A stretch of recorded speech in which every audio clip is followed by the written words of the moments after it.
Eto na, so syempre meron na tayong mga permanent na kaduo. Oh, at meron tayong Parang Patkay. PBB lang pala. May Oo, kaduo. may permanent kaduo. PBB oo. ang atake pala. Sa kanila may Patkay, si Patrick at si Kakay, na nag-guest na din dito sa Triggered. Panoorin niyo yung episode na yan. Ano yung reaction mo? Ano feeling mo? And how is it so far working with Kakay? Actually, nung first episode, yung episode 1, kami yung una, di ba? So parang, medyo na-feel ko na baka kami yung i-partner sa huli.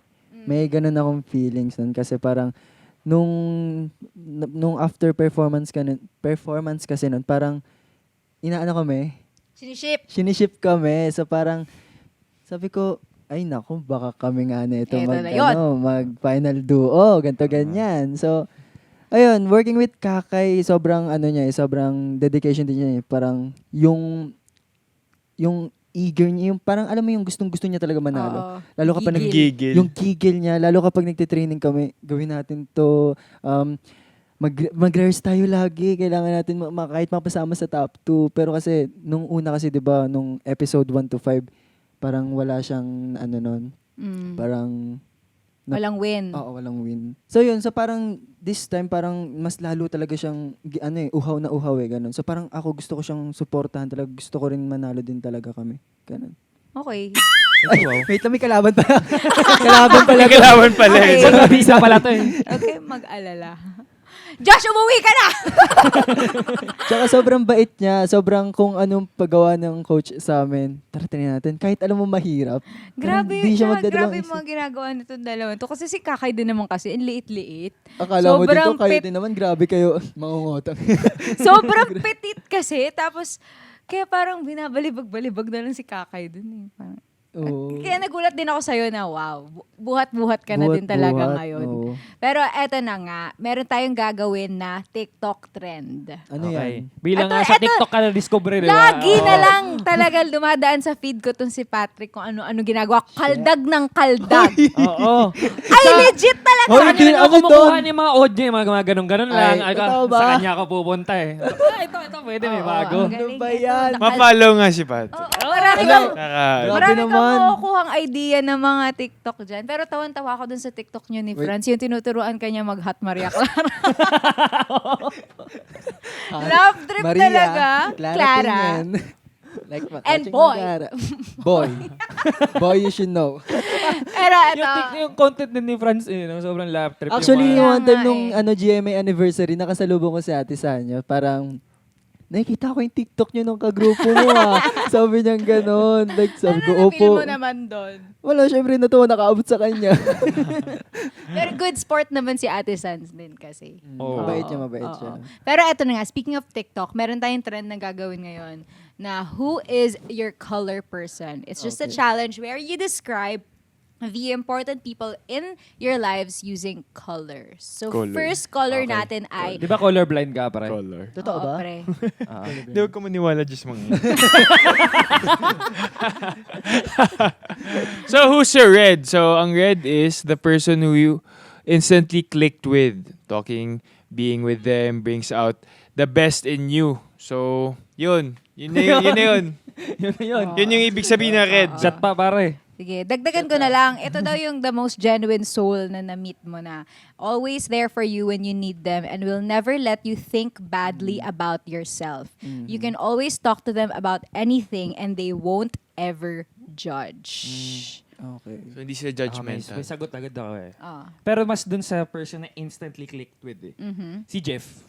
si Jeff. Jeff Moses. Okay. Oo. Kasi literal, di pa kami nag-uusap. Oo.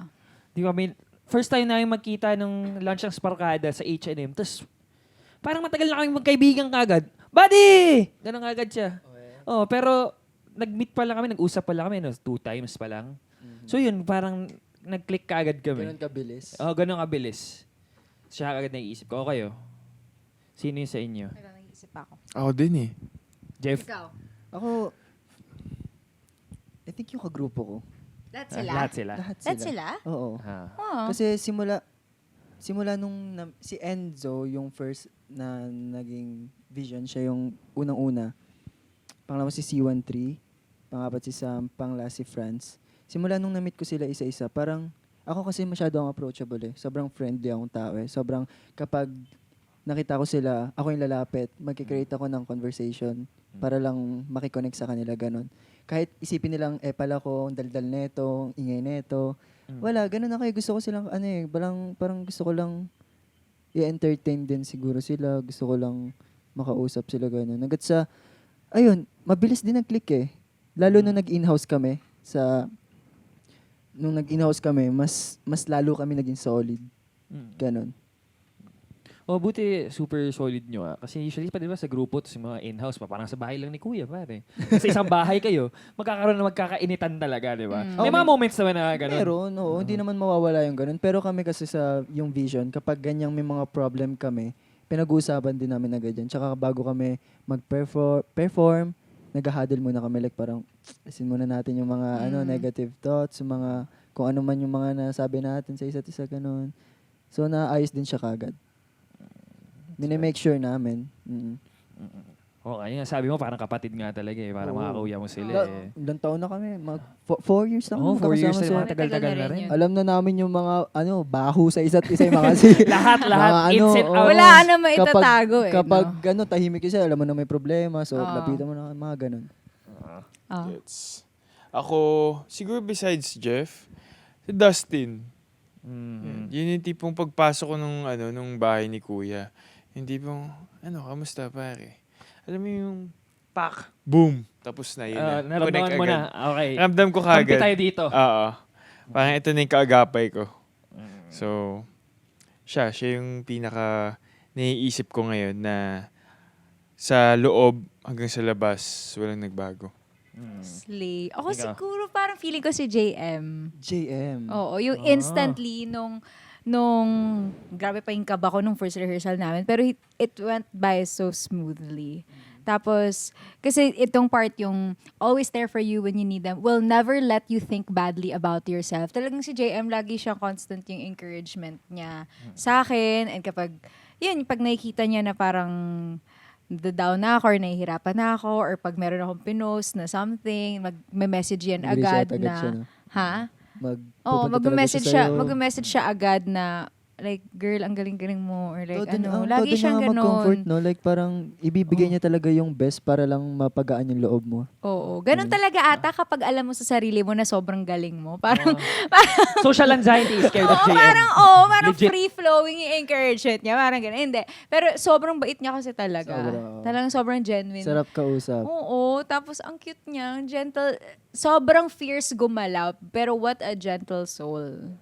I think. Lagi siyang naiiyak sa mga kumakanta sa America's Got Talent. Ganon. May one time nung kumakain tayo sa labas. Randomly, bigla lang naiiyak. Magpapatugtog na lang ng mga audition na kumakanta ng Hindi, Tomorrow. maganda yung nasa Tomorrow. table tayo. Natulog na lang yung lupa. Nasa table tayo nila Faye, tapos bigla siya lumapit, panoorin niyo to. Oo, Tapos bigla dancer umiiyak pero na- mahilig manood ng mga kumakanta, mga ganun. Yun yung pastime niya. So, ayun. Love you, JM. Love you, You're my JM. red.